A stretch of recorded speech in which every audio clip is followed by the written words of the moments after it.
Good morning, everybody. My name is Rishma Kailas Sujar, and from today, we'll start with software modeling and design. Okay, and all the things which I will cover is from the that is from the book that is from Jim Arno, UML2 and Unified Process, second edition. Okay, so our today's topic is a package, analysis package. So basically, what is a package? Okay, as its name suggests, a package is a group of elements. Okay, so basically, what is the need of package and what is a package? So a package is a general purpose mechanism for organizing model elements into groups. So basically what package can contains? Package can contain a use cases, it can contain analysis classes, use case realizations, analysis packages also can be included into a packages. Okay, so basically package is a UML grouping things, or we can say it is a container.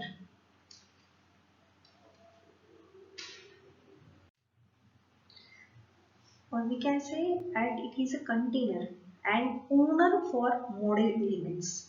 Okay, so basically each package has its own space within which all names must be unique. This is a criteria. Okay, so in fact a package is a general purpose mechanism, okay, for organizing model elements. Model elements contains, model elements means what? It can contain use cases, analysis classes, use case realizations as well, and as well it can contain, that means package can contain another package as well. Okay, so these are the things which are covered in model elements, and model element is a part of package. Okay, so and it can be used to provide an encapsulated namespace within which all names must be unique, as I already told you that the names which are in package should be unique. Basically package groups the semantically related elements. Semantically related means what? The elements uh,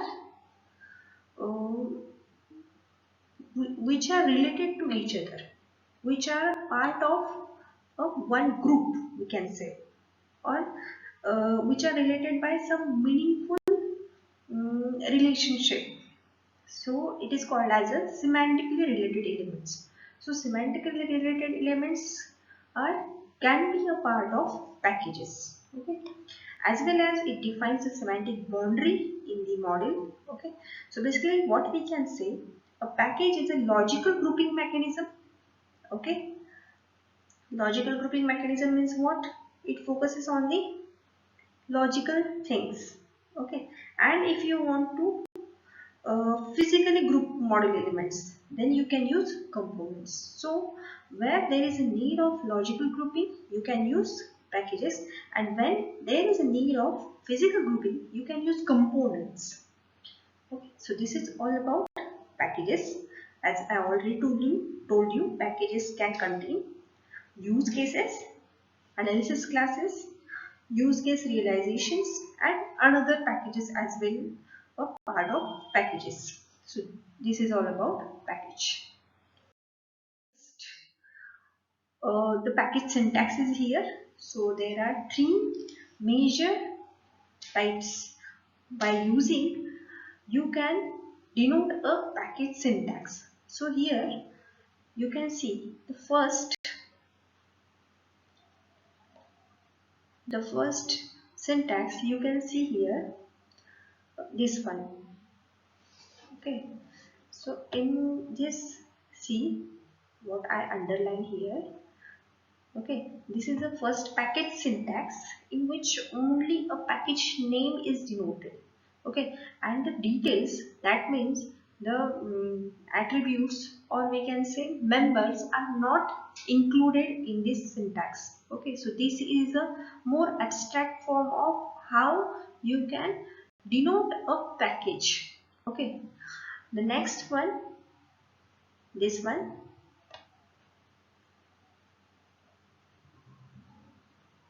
here, name of package including all elements, okay, is defined. This is the second form of package syntax. Okay, and the third one is here.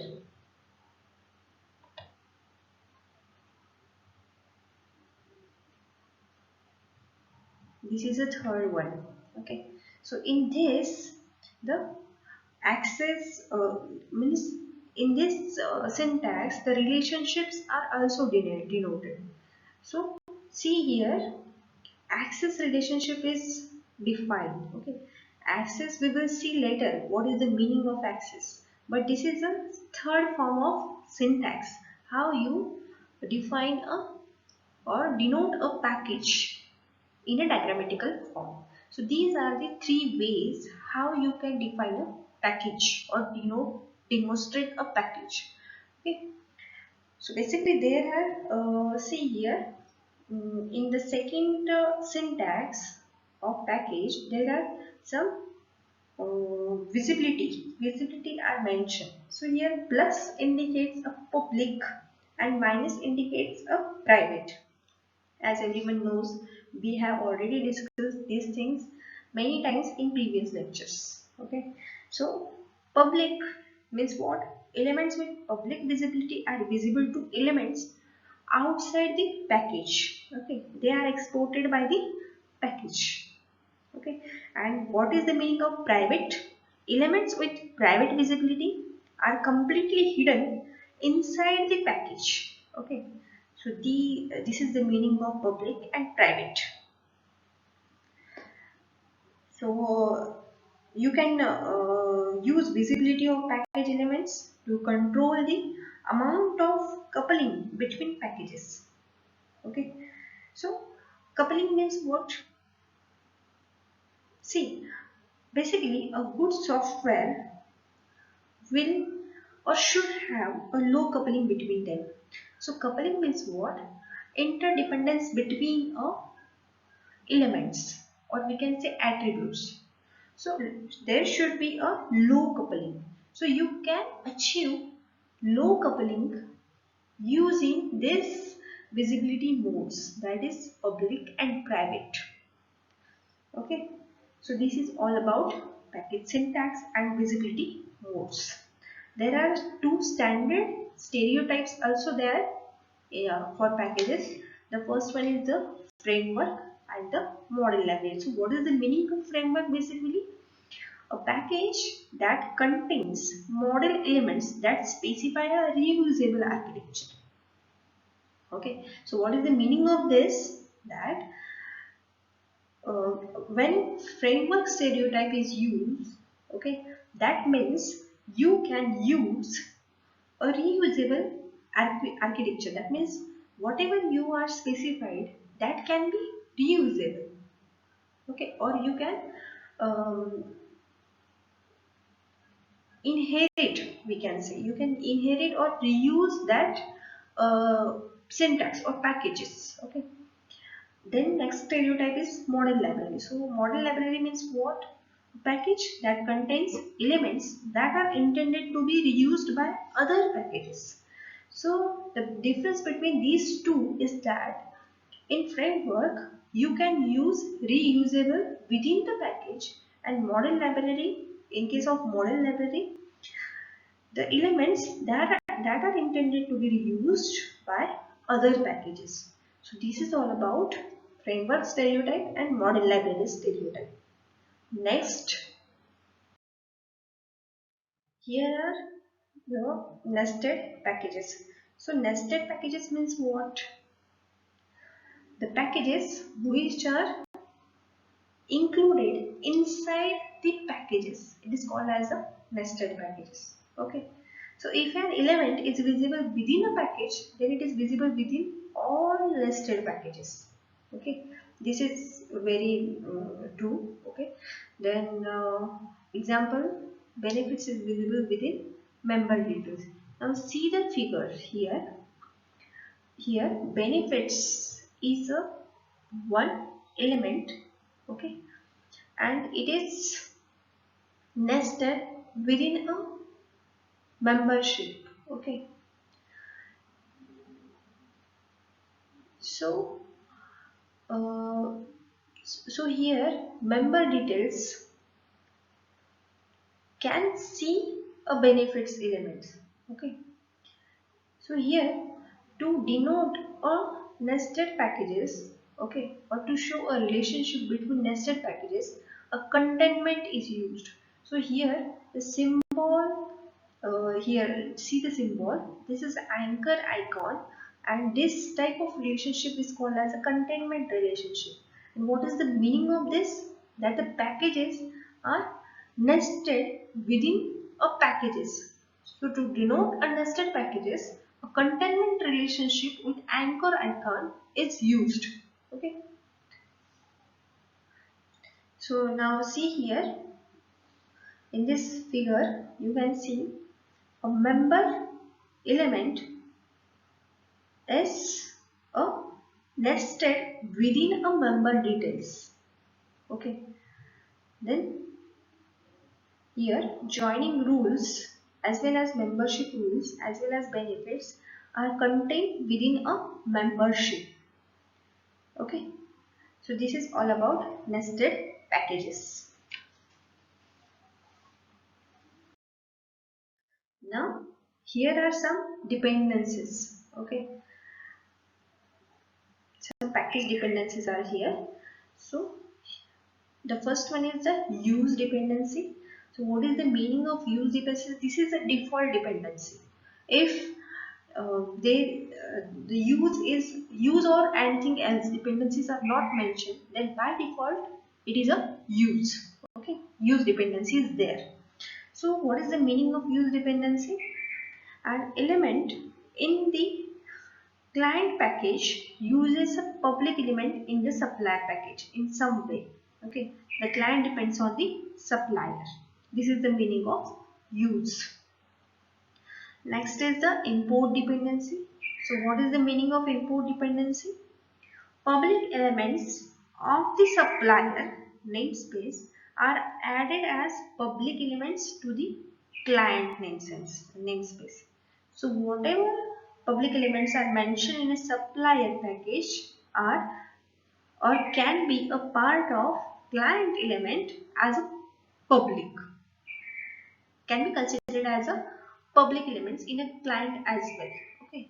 Now third is the access dependency. So meaning of access dependency is that public elements of the supplier namespace are added as a private elements to the client namespace. Okay.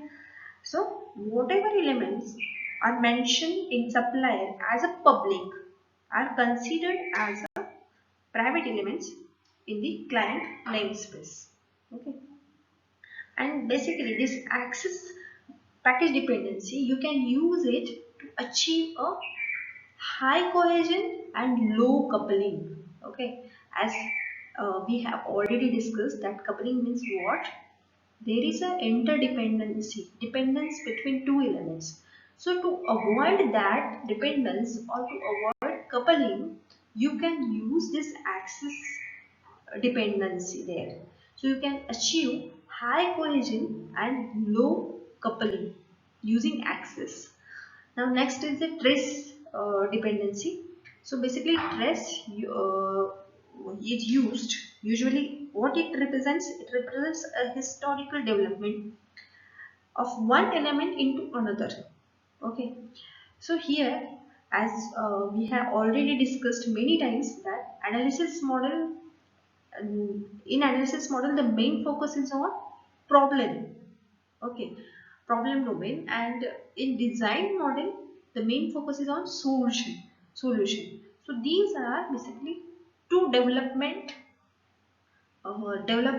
we can say models, two development models which are different from their essence. So essence of analysis model is, our main focus is on problem, and in design model the main focus is on solution. Okay. So basically here trace, what it defines, it represents an historical development from analysis model towards design model. Okay, and this is a transitive one. Okay, now next one is the merge dependencies here.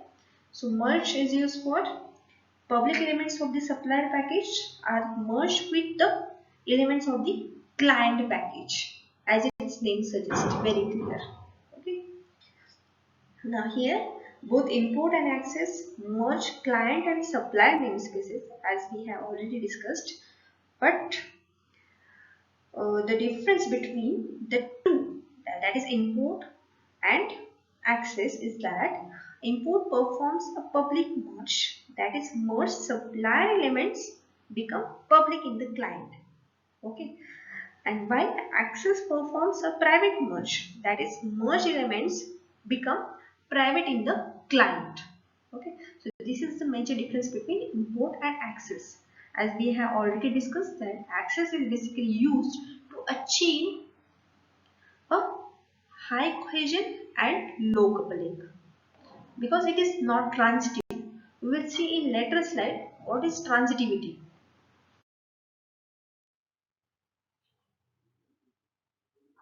So here is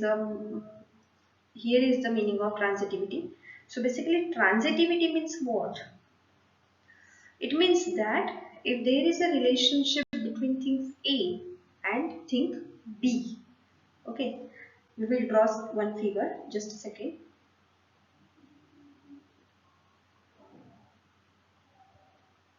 See,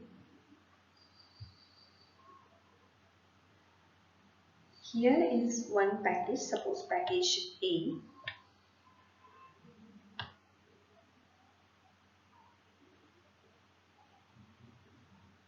Okay, so this is the package A, suppose.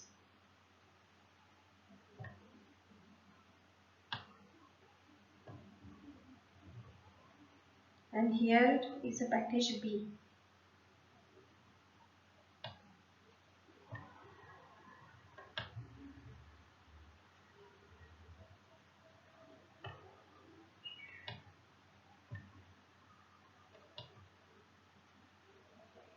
See, here is one figure. I forgot to include that figure here.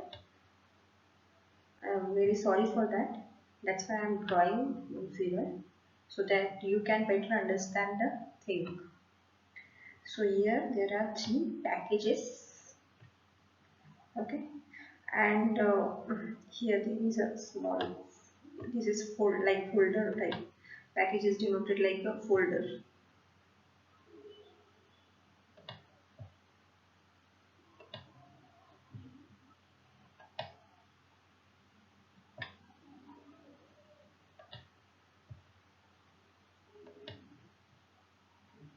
Okay.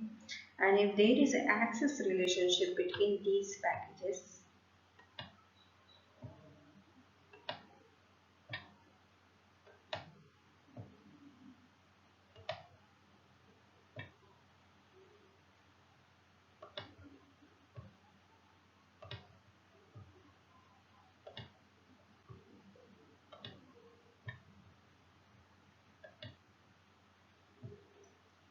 okay, so this is the access relationship basically, denoted by an access stereotype. This is access.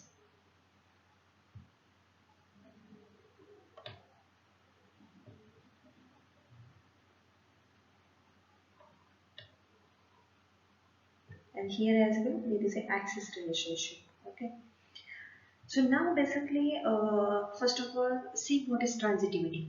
So transitivity means what?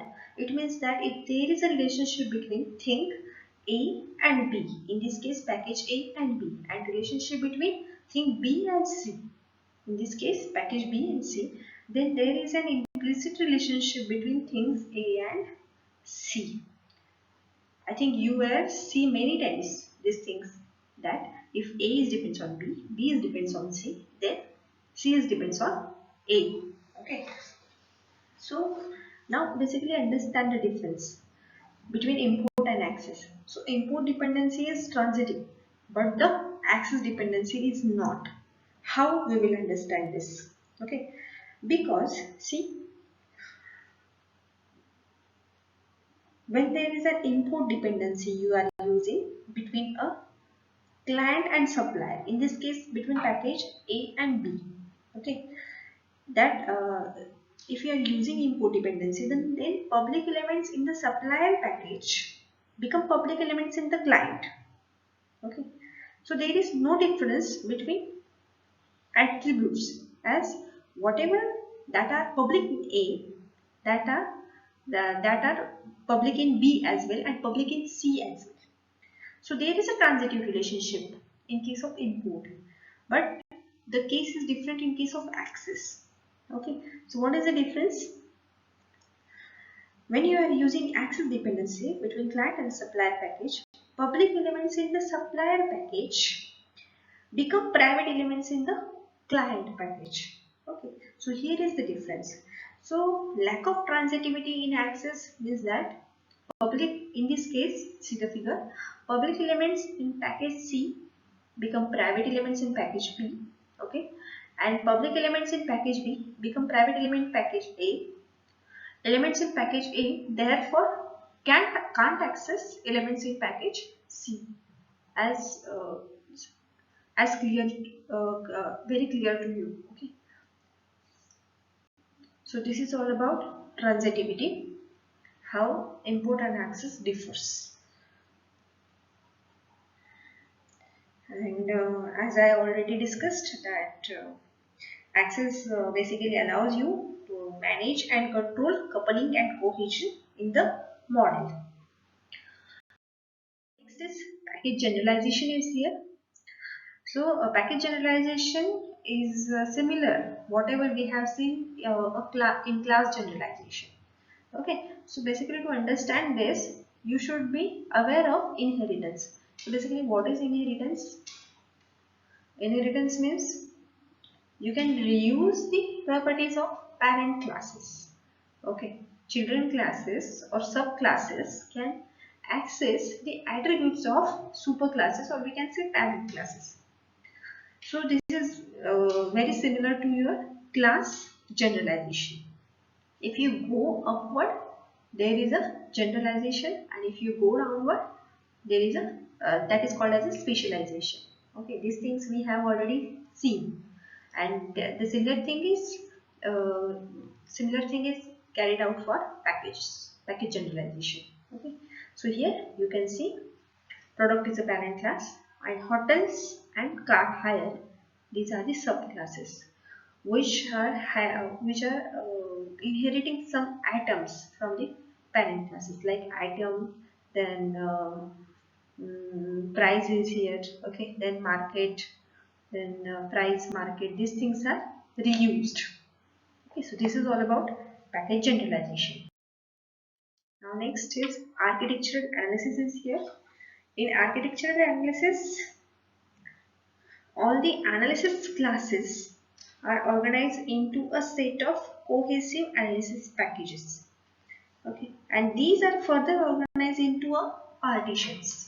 Okay, each analysis package within a layer is a partition. Now you can see here in figure the cells and products. These are the application specific layer, and account management and inventory management, these are the application general layer. Okay, so one of the goals in architectural analysis is to try to minimize the amount of coupling in the system. Okay, as we discussed already, the coupling should be minimum. Okay, or avoid coupling. You can do this in three ways: minimize dependencies between analysis packages, as straightforward as, then minimize the number of public elements in each analysis package, maximize the number of private elements in each analysis package, so that you can achieve high cohesion and low coupling, or you can minimize a coupling. So reduction in coupling is one of the most important consideration in architectural analysis, because systems that exhibit a high degree of coupling are typically complex. So if your system is having a high degree of coupling, okay, are difficult to build and difficult to handle and difficult to analyze. Okay, so this is the main goal of architectural analysis.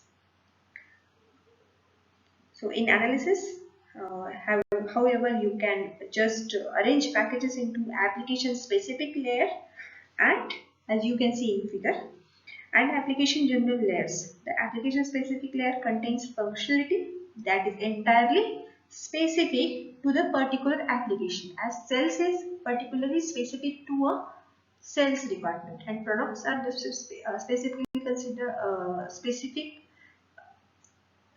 to that particular application. Okay. Then the application general layer contains functionality that are more generally useful in a particular application. So here in this case, account management and inventory management might be reusable across several different applications as well. And so these packages naturally live in the application general layer. So this is all about architectural analysis. Now next is how to find the analysis packages. So this is the main thing, how you can find analysis packages. So this is basically we can say iterative process. Okay, so you can find analysis packages by identifying groupings of model elements that have strong semantic connections. Okay, semantic connections means meaningful connections between there. Okay, analysis packages are often discovered over a period of time. As I already told, it is an iterative process, we can say. Okay, the static model is useful for finding a packages. Okay, like you can use cohesive cluster of classes in the class diagram, or you can also use inheritance mechanism, okay, to find analysis packages.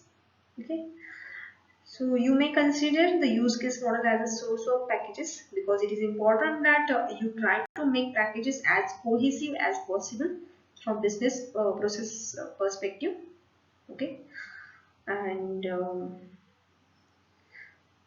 mm, you should then attempt to minimize the public members of the packages and dependencies between the packages by moving classes between packages. Okay, so you can avoid, or we can minimize or you can minimize the dependencies by moving classes between packages, adding packages, or removing packages. So the basically the keys to good package structure are high cohesion within package. Okay, listen carefully. The key to good package structure are high cohesion within a package and low coupling between a packages. Okay, that means low coupling between two or more packages and high cohesion within a packages. So this is the key to good package structure. So as a rule of thumb, what you can say, you expect to have between 4 to 10 analysis classes in a one package. Okay. However, as a rule, as with all rules of thumb, there will be an exception.